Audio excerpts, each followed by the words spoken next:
Olá, sou Kleber Fernando e hoje eu quero falar sobre uma série que lançou recentemente na Netflix chamada A Queda da Casa de Usher, do diretor Michael Flanagan. Aqui eu quero falar um pouquinho sobre se realmente vale a pena ver essa série, se é o melhor trabalho do Michael Flanagan ou se realmente fechou com chave de ouro, visto que é seu último trabalho na Netflix e ele vai fazer uma série na Prime Video. Então senta aí, se acomoda e seja bem-vindo a mais um vídeo. Bem pessoal, eu quero falar um pouquinho sobre a trama para depois adentrar a parte com spoiler. E aqui a trama a gente vai observar a família Usher, que é uma família que trabalha com uma empresa farmacêutica. E aí a gente vai observar um pouquinho como eles conseguem tudo através do seu poder, através do seu dinheiro. Como também, logo em seguida, cada herdeiro da família Usher começa a morrer de forma misteriosa. Não sabemos se é uma pessoa que está matando eles, se é alguém da própria família ou é alguma coisa muito mais além. Então a gente vai vendo um pouquinho mais disso. Basta até mesmo uma vibe de sucesso, uma sucessão. Não a parte das mortes, mas sim essa questão da família brigando por poder e dinheiro. E aí eu já poderia dizer também um pouquinho sobre a própria direção, que a direção é do diretor Michael Flanagan, onde ele dirige uns 4 episódios, depois vem o diretor Mike Filmonara, ele que faz a própria cinematografia, a questão da própria paleta de cores que ele usa, é uma paleta até mesmo padrão em relação às outras séries, né, quando ele usou em Missa da Meia-Noite, Residência Rio, a gente vê que é um cara que já está trabalhando há um tempo com o próprio Michael Flanagan, ele consegue até mesmo ter um certo espaço aqui, eu diria, porque ele, além de dirigir 4 episódios e filmar também, né, fazer a questão da própria cinematografia, ele consegue trazer uma identidade visual até mais livre aqui, visto que em cada morte dos herdeiros tem uma certa paleta ali, né, para eles chamarem de sua. Então eu acho que isso enriquece certos momentos, como também a própria direção do Michael Flanagan. Ele é um cara que trabalha muito bem o próprio suspense, até mesmo o próprio terror, que inclusive não achei que é uma série tão de terror assim, então para você que tem medo de terror, pode assistir tranquilo. Tem umas pitadas de comédia, mas pode ter certeza que também vai ter um pouquinho de susto, tá? Então, eu acho que é uma direção muito boa. O do próprio Michael Filmonara também. Ele consegue envolver muito bem. Os dois, na verdade, conseguem envolver muito bem na trama. Porém, eu diria que é uma série muito, como eu posso dizer, explícita. Quando eu digo explícita, não é nem questão visual, é questão narrativa. Eles não têm medo de esconder certas coisas, tem certas coisas que já estão bem na cara da gente. Não é um tipo de série que me agrada, porque eu gosto de ser surpreendido, eu gosto de ficar empolgado com as reviravoltas ali, mas eles deixam tudo muito óbvio, eu diria. E aí vale ressaltar também que essa série é baseada no conto que é do Edgar Allan Poe. Então a gente vai ver os contos ou até mesmo certas falas, a questão até mesmo de roteiro, que por sinal, o roteiro aqui tem muito peso, sabe? Muita identidade própria assim, e também até mesmo da próprio conto, né, dos livros e tal do Edgar Allan Poe. E aqui isso facilita mais ainda a gente se envolver com a trama e com os personagens, que por sinal vale ressaltar o Roderick e a Madeline. Eu acho que eles são o pivô dessa história. Eles são irmãos que vão movimentar toda essa questão da família Usher. Eles são, como eu posso dizer, a origem da família Usher. Então a gente vai vendo um pouquinho deles. E aí a gente vai vendo também a questão do elenco. O elenco é um elenco já conhecido, porque o Michael Flanagan sempre traz uma galera que já trabalha com ele. Isso facilita tanto na questão de atuação, como até mesmo na questão de dirigir. Tem ótimas cenas aqui que eu acho que até facilita por já ser pessoas conhecidas. Mas também tem pessoas novas, como o próprio Mark Hamill. Sim, o Mark Hamill que fez o Luke Skywalker. Ele tá aqui nessa série, ele consegue entregar um personagem até mesmo interessante, onde apesar de ser caricato, ele consegue trazer uma certa nuance que empolga, até mesmo faz a gente ficar um pouco mais curiosa desse personagem. Ele tem uma própria identidade visual que faz a gente ficar com receio do personagem, ou até mesmo curioso, né, do personagem.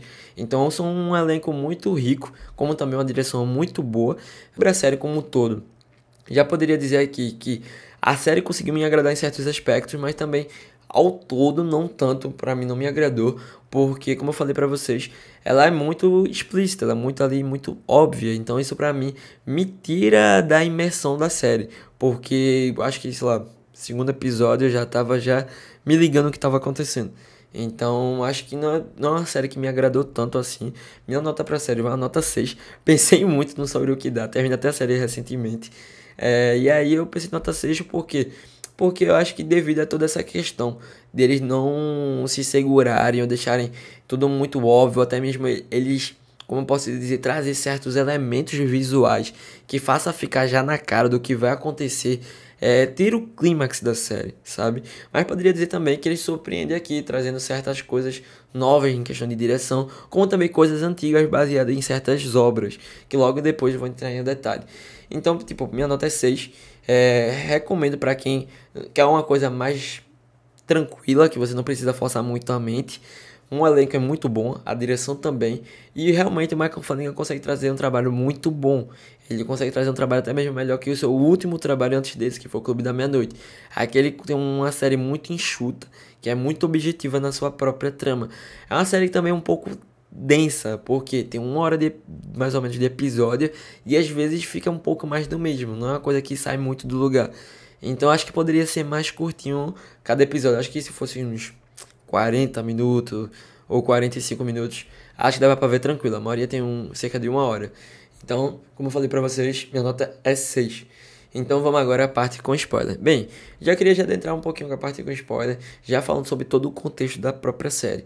Aqui a gente vai ver o Roderick e a Madeline, que são dois irmãos que de repente a mãe deles começa a passar mal. A mãe dele, vale ressaltar que a mãe dele trabalhava numa empresa farmacêutica como assistente, e de repente ela começa a passar mal, ela desmaia, eles resolvem enterrar ela, muito louco, eles não ligam nem para um enfermeiro ou coisa assim. E eles enterram sua mãe e do nada ela levanta, tipo, ela acorda, abre o caixão, sai do buraco lá que eles enterraram e vai até o vizinho, que por sinal esse vizinho, ele era o pai dos meninos, do Roderick e da Madeline. E esse vizinho era o chefe da mãe dos meninos. Então, ela, assim que ela acorda, ela mata esse vizinho. E a gente vai vendo um pouquinho dessa trama do Roderick e da Madeline. E vai alternando. Vale ressaltar que vai alternando entre passado, é algum pouco antes do passado, um passado um pouco mais distante, que é quando o Roderick e a Madeline estão já adultos, e no futuro.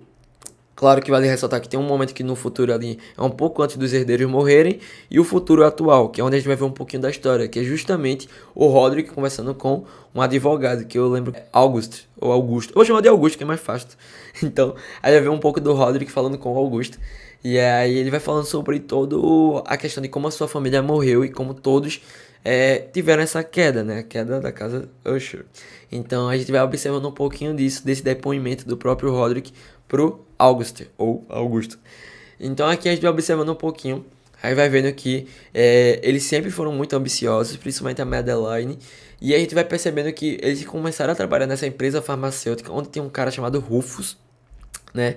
Vale ressaltar que a gente não entende o porquê do Roderick tá tendo certas alucinações. Ele começa a ver também os seus filhos mortos, né? Que por sinal, sobre os filhos, já poderia dizer aqui, o que tira do clímax em relação à morte dos filhos é porque a gente já sabe que eles vão morrer. E não só que eles vão morrer, mas também quando o Roderick tá conversando com o August ali, vai mostrando visualmente como eles estão. Então você meio que subentende como cada herdeiro morreu. Isso pra mim tira um pouco de você ficar curioso e imerso na série, sabe? Pra mim a morte mais interessante da série como um todo foi do primeiro herdeiro. No caso aqui ele é o mais novo. Ele estava numa boate. No lugar de que ligar a água que tem da boate, eles ligam na verdade ácido. Então é até interessante também esse recurso, que cada Usher ele morre muito de acordo com as consequências do próprio Roderick. Uma escolha que o Roderick fez leva à consequência de cada filho. E vale ressaltar também que eles estão sendo mortos por uma figura um pouco conhecida por Roderick, que foi uma mulher que ele conheceu. Então a gente fica curioso sobre o fato do que é realmente essa mulher. E isso pra mim me tira um pouco da imersão mais uma vez da série, porque a própria questão dessa mulher de estar matando os herdeiros fica um pouco muito por fora. A gente entende um pouquinho quem ela é, mas ainda assim a gente fica perdido de por que ela está fazendo isso, qual o objetivo dela na trama, quem realmente é ela. Então fica uma coisa muito ali de tipo, ela faz parte da trama, mas não vai saber tanto assim dela. Então poderia dizer que a morte dos filhos são interessantes, né? A do primeiro filho, do mais novo, vale ressaltar que o Roderick, ele ficou com várias mulheres, ele só tem 2 da mesma mulher, que são os mais velhos, e os mais novos e os bastardos, né? Eles são justamente de outros casamentos ou coisas assim. Então tem a primeira morte que é de um filho que é no ácido, o outro morre por praticamente uma gata, né? E como eu falei pra vocês, vai ter uma paleta de cores diferente. Esse que morre pela gata é uma paleta mais amarelada. Tem um que justamente vai demolir, onde esse que morreu com ácido é uma paleta mais azulada, né? Ele morre esmagado. Tem uma que trabalha com macacos, né? Que é uma empresa farmacêutica. Ela morre por um macaco. E ela justamente, até a própria esposa do Michael Flanagan, ela tá até muito boa aqui, ela sempre faz ótimos trabalhos. Tem outro também, que acaba morrendo também, com espelhos, né? Na verdade, uma acaba morrendo com espelhos. Então tem toda essa questão que vai envolvendo não só os próprios Ushers, como o próprio Roderick. A gente vai vir absorvendo um pouco de cada do que tá acontecendo. E aí ele vai desabafando ali com o próprio August.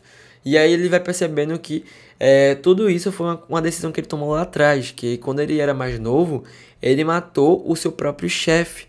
Tanto que ele fica escutando os sinos e vê um bobo da corte, que é justamente seu chefe, que ele deu um golpe nesse chefe dele para enterrar ele na própria fábrica, atrás dos muros. E aí, desde então, ele logo em seguida foi para um bar para ter um álibi junto com a Madeline e encontrou a Verna, ou Vernon, que é justamente essa mulher que está matando todos os seus herdeiros, porque ela propõe para Madeline e para o Roderick um acordo, que se eles conseguissem aceitar esse acordo, eles teriam muito poder, eles teriam facilidade em tudo, nada conseguiria derrubar eles. Porém, quando eles estivessem perto de morrer, toda a sua geração iria morrer. Então a gente vê que é uma decisão muito na cara ali, porque a trama, como ela não, a gente não sabe quem é a Verna, né? Eu vou chamar de Verna que fica mais fácil.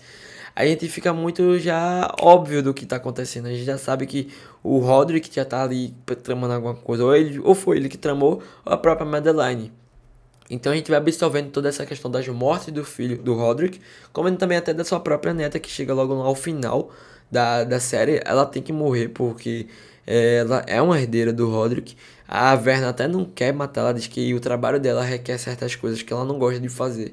Ela mata, mais uma vez, como eu falei pra vocês, não fica muito explícito qual o papel da Verna. Então, é uma coisa muito pra mim não só jogada, mas também que não tem um certo desenvolvimento.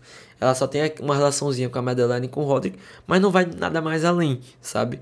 Não sei como é no livro. Se alguém já leu o livro, comenta aqui embaixo pra eu saber um pouquinho das diferenças. Curte, comenta, né? Sempre bom. Mas voltando pra história, a gente vai justamente absorvendo isso. Vai vendo cada acontecimento dos herdeiros do Roderick morrendo, tudo trazendo uma consequência. Ele desabafando com August. E tem até um momento até mesmo interessante que ele tenta se matar, porque a Madeline quer pegar a posição dele, mas a Verna não deixa ele morrer. E a Verna também tenta, como eu posso dizer, persuadir o advogado do Roderick, que é o próprio Mark Hamill. Só que tem um diálogo até mesmo interessante, que ele diz que ele não quer fazer acordo nenhum com a morte, ele quer aceitar o destino dele. E eu poderia dizer que o principal ponto dessa série aqui é justamente essa questão de poder. Como o Roderick estava sedento por poder. O poder que subiu tanto a cabeça dele que ele não estava nem aí em sacrificar toda uma geração dos seus filhos, né? Não só dos seus filhos, também da sua própria neta. Vale ressaltar até que quando a Verna mata a neta do Roderick, ela mata de forma indolor, né? De forma muito rápida. Enquanto os outros filhos do Roderick, eles morrem de uma forma muito sofrida, que é justamente sobre as consequências do que eles passam. Então a gente vai vendo um pouquinho disso aqui. E eu acho que até mesmo é um pouco interessante. Como também o próprio roteiro, as próprias falas, a própria imersão de certas cenas. Mas ainda assim deixa um pouco a desejar. Então assim, meu veredito para Casa Usher é uma série boa, mas ainda tem elementos que faz faltar, sabe? Essa questão de deixar muito na cara tudo, muito óbvio tudo, faz a gente sair um pouco do tom da série. Tem certos elementos visuais muito interessantes, a maquiagem tá muito boa. Tem até um momento que o Roderick tá ali olhando para um prédio e vários corpos começam a cair, que a Verna fala que tudo isso foi consequência das empresas que ele abriu, né, farmacêuticas. Lembra até um pouquinho de Clube da Luta, naquela cena que os prédios estão desabando. Então acho que, tipo, tem coisas que poderiam, como posso dizer, tá muito mais amarradas e desenvolvidas ali. Achei muito raso certas tramas, a própria Verna achei raso, e até essa questão de deixar muito na cara a morte dos filhos do Roderick. É uma série interessante, o Michael Flanagan, ele consegue realmente fazer um trabalho bom, mas ao mesmo tempo não consegue agradar como um todo, sabe? Então se você ficou curioso e quer ver essa série, comenta, curte, ficou em dúvida, quer que eu fale alguma coisa, quer que eu comente algum novo vídeo ou série que tá estreando aí, comenta aqui embaixo e até a próxima.